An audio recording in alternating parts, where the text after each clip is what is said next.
Hello बच्चों, चलिए प्रश्न को देखते हैं। प्रश्न है, निम्न अभिक्रिया समीकरणों को ऑक्सीकरण संख्या विधि के उपयोग से संतुलित कीजिए। तो बच्चों हमें यहाँ पर समीकरण दिए H2S plus MnO4 negative gives sulphur plus Mn2 plus H2O बच्चों अम्लीय माध्यम में। तो बच्चों हमें यहाँ पर इस अभिक्रिया को संतुलित करना है किसकी, कौन सी विधि से? ऑक्सीकरण संख्या विधि से। तो चलिए बच्चों इस प्रश्न की मुख्य अवधारणा की बात करें। मुख्य अवधारणा,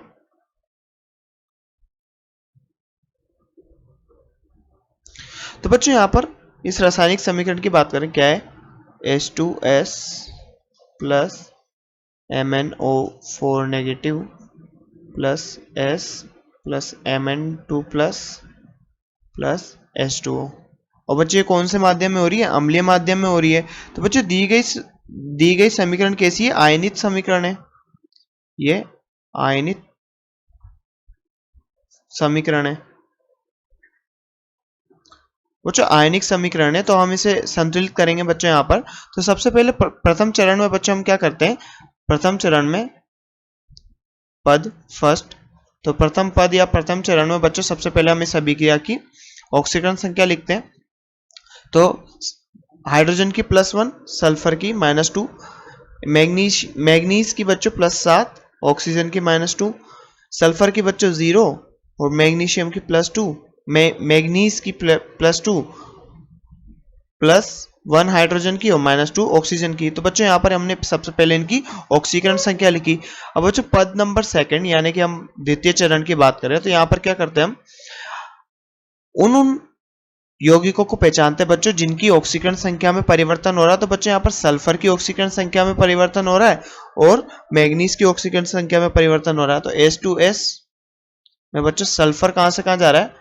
-2 से 0 की ओर। और बच्चों MnO4 डायनेगेटिव में मैग्नीज बच्चों +7 से कहां जा रहा है? +2 तक।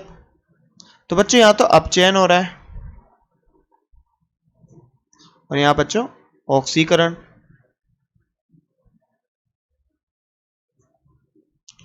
तो बच्चों यहां ऑक्सीकरण हो रहा है, तो ये क्या होगा बच्चों? अपचायक। और बच्चों यहां पर ये क्या होगा? ऑक्सीकारक।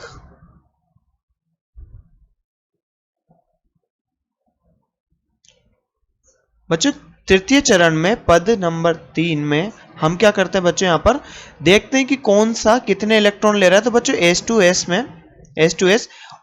यहां पर इसका ऑक्सीकरण हो रहा है, तो बच्चों ये इलेक्ट्रॉन का त्याग कर रहा है। तो बच्चों H2S सल्फर +2 इलेक्ट्रॉन का त्याग कर रहा है। और जबकि बच्चों MnO4 नेगेटिव बच्चों इलेक्ट्रॉन को ग्रहण कर रहा है। और कितने इलेक्ट्रॉन? 5 इलेक्ट्रॉन ग्रहण करके बच्चों किस में जा रहा है? Mn2+ में। तो यहाँ पर बात करें इनकी ऑक्सीकरण संख्याओं की, तो इधर -2 से 0 और यहाँ +5 से +7 से +2।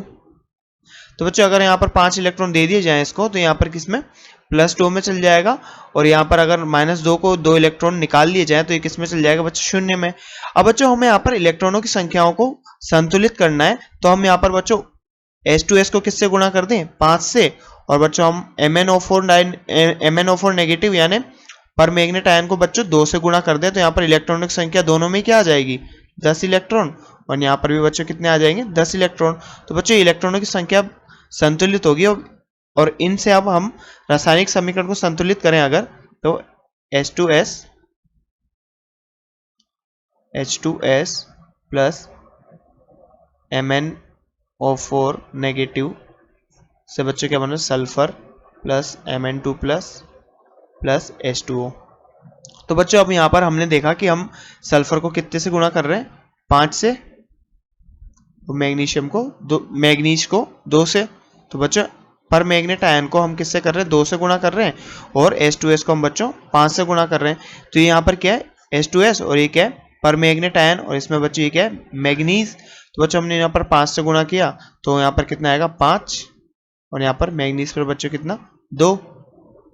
अब बच्चों हाइड्रोजन और ऑक्सीजन को हम सबसे अंत में संतुलित करते हैं। तो बच्चों ये क्या है? अम्लीय माध्यम में अभिक्रिया दी गई थी और अम्लीय माध्यम में बच्चों अगर हमें ऑक्सीजन को संतुलित करना होता है, तो हम क्या करते हैं बच्चों? जिधर ऑक्सीजन संतुलित नहीं है उस तरफ क्या करते हैं बच्चों? जल का योग करते हैं। तो यहाँ पर जल कितने हैं बच्चों? यहाँ ऑक्सीजन कितने 8 ऑक्सीजन है, परंतु बच्चों यहाँ पर एक है, तो हमें अगर 8 ऑक्सीजन करने हैं तो बच्चों हम यहाँ पर 8H2O के यौगिक ले लेंगे। तो बच्चों यहाँ पर ऑक्सीजन यहाँ पर संतुलित हो गई। और बच्चों अम्लीय माध्यम में हाइड्रोजन को संतुलित करने के लिए उसके विपरीत जहाँ हाइड्रोजन की कमी है वहां पर बच्चों हम प्रोटोनों को जोड़ते हैं। तो बच्चों यहाँ पर प्रोटोन कितने 8 दूनी 16 H+। और बच्चों यहाँ पर कितने हैं 10H+, 10 प्रोटोनों की संख्या है। अब बच्चों प्रोटोनों की संख्या को बैलेंस करने के लिए, संतुलित करने के लिए हम यहाँ पर बच्चों 6H+ और जोड़ देंगे। तो बच्चों अब समीकरण देखें तो क्या बनती है हमारा पद नंबर 5। तो ये जो समीकरण बनी बच्चों, ये जो समीकरण है 5H2S plus 2MnO4 negative plus 6H+ gives यहाँ पर क्या 5 sulphur plus 2Mn2 plus 8H2O। तो बच्चों हमारे पास ये रासायनिक समीकरण आती है संतुलित समीकरण, जिसमें बच्चों अगर हम बात करें सल्फर की, तो सल्फर यहाँ पर कितने 5, और यहाँ पर भी बच्चों सल्फर कितने 5। यहाँ पर बच्चों हाइड्रोजन की बात करें, यहाँ पर मैग्नीज की बात करें तो मैग्नीज यहाँ पर कितने 2, और यहाँ पर भी बच्चों मैग्नीज कितने 2। बच्चों यहाँ पर हम बात करें किसकी ऑक्सीजन की, तो ऑक्सीजन कितने बच्चों यहाँ पर 4 दूनी 8, और यहाँ पर भी ऑक्सीजन बच्चों कितने 8 H2 है, तो एक H2 में एक, तो यहाँ पर 8 H2 में कितने 8। बच्चों यहाँ पर हाइड्रोजन की बात की जाए तो 10 प्लस 6 16। अब बच्चों यहाँ पर हाइड्रोजन कितने 8 दूनी 16। तो बच्चों यहाँ पर हाइड्रोजन सभी परमाणु बच्चों बाईं तरफ के और दाईं तरफ के यहाँ पर संतुलित है, अतः हम कह सकते हैं बच्चों ये रासायनिक समीकरण है ये संतुलित हो चुकी है। तो बच्चों हमारा प्रश्न था कि H2S प्लस MnO4 नेगेटिव यानी permanganate ion gives sulphur plus Mn2 plus H2O। तो इस समीकरण को बच्चों हमें संतुलित करना था। तो हमारे संतुलित समीकरण का मान क्या है बच्चों 5H2S plus 2MnO4 negative plus 6H+ gives 5S plus 2Mn2 plus 8H2O। तो बच्चों हमारी रासायनिक समीकरण है जो हमने संतुलित की। तो बच्चों आशा करते हैं आपको प्रश्न समझ में आया होगा। धन्यवाद।